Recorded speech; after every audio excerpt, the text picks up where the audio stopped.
Haddaad ku cusub tahay Danjire Channel, fadlan subscribe saar, fiidiyowgana like saar, bal isku daya fiidiyowga inaad gaarsiin kartaan 500 like. Aad baad mahadsantihiin dhammaantiin.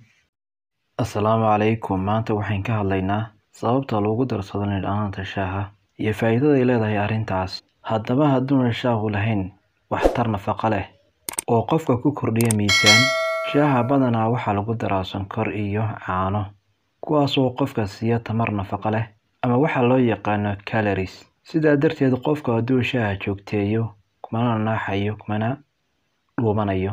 Laakiin hadduu ku darso sonkor iyo caano, wuu ku naaxayaa ama wuu ku cayilaya. Waa halkayna ka timid fikradda oranaysa hooyada umusha waa in lagu dadaalo shaah caano leh. Haddaba daawadayaal, hadduuna qofku rabin shaaha inuu caano iyo sonkor ku darsado, isla markaana raba shaaha faa'iido nafaqo leh inuu ka helo, waxaa lagula taliyaa in shaaha lagu daro liin dhanaan. Liin dhanaantu waxay kobcisaa faa'iidooyinka kale ee laga dhaxlo shaaha, kuwaasoo ah awoodda soo saarista, kuwaasoo loo yaqaan antioxidant, taasoo jidhka ku caawisa soo saar laha waxa ay nafci ku jirin ama faa'iido aan lahayn jidhka. Waxyaabahaas oo halis ku ah caafimaadka wadnaha iyo dadka qaba cudurka macaanka.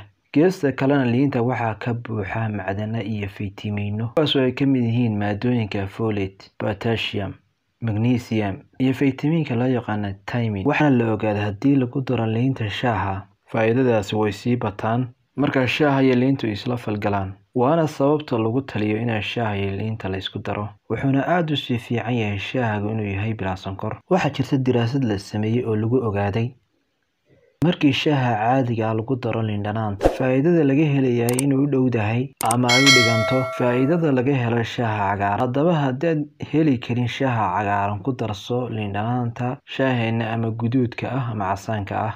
Waxaa jirta daraasad kale oo lagu sameeyay dalka Jarmalka in la ogaaday walxa ku jira caanaha loo yaqaan casein, kuwaas oo hoos u dhiga awoodda soo saarista ee shaaha ee loo yaqaan antioxidant ee laga helo shaaha. Haddaba inta caana lagu darsan lahaa lagu helo shaaha liin dhanaanta leh, taasoo sii laba jibaaraysa awoodda shaaha.